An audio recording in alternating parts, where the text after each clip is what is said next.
నేనే యుద్ధంలో విజేతనైతే భగవంతుని కృప నా మీద ఉంటుందా? ఎదురు ప్రశ్నలు వెయ్యొద్దు. దేవుని శాసనాలను పాటించు. అమల్కేట్స్ ని సమూలంగా నాశనం చేయి సాల్. మగవారిని, ఆడవారిని, పిల్లల్ని, పశువుల మందని అన్నింటినీ.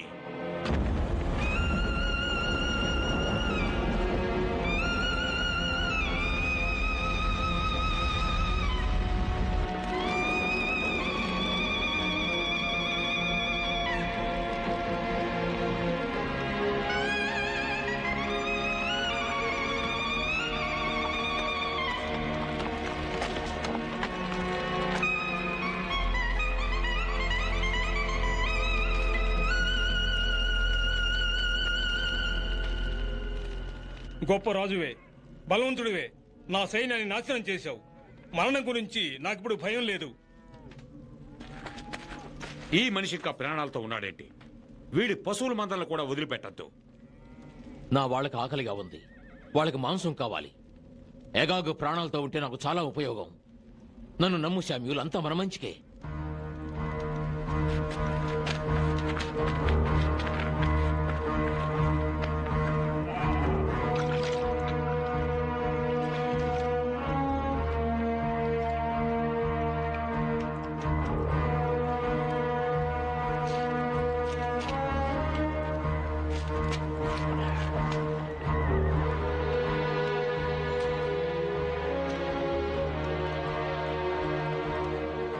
దేవుడా,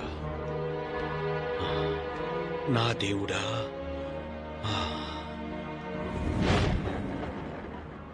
సాల్ని రాజును చేసినందుకు నేను పశ్చాత్తాపడుతున్నాను.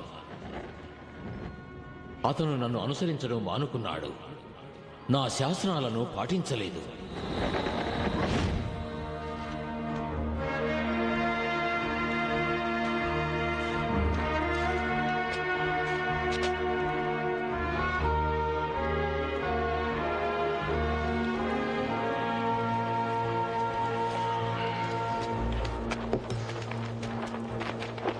శామ్యూల్,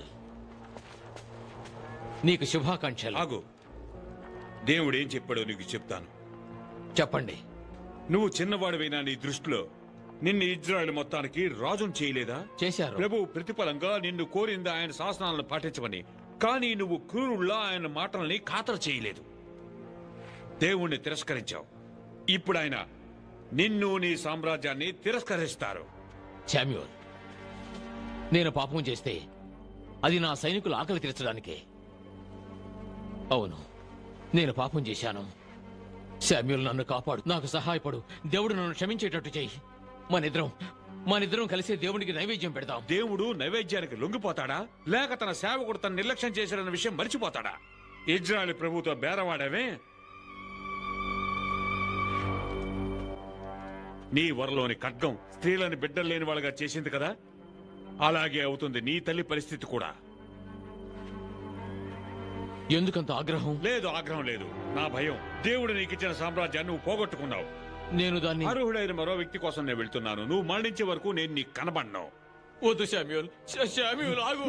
శామ్యూల్, వద్దు వద్దు వద్దు శామ్యూల్. శామ్యూల్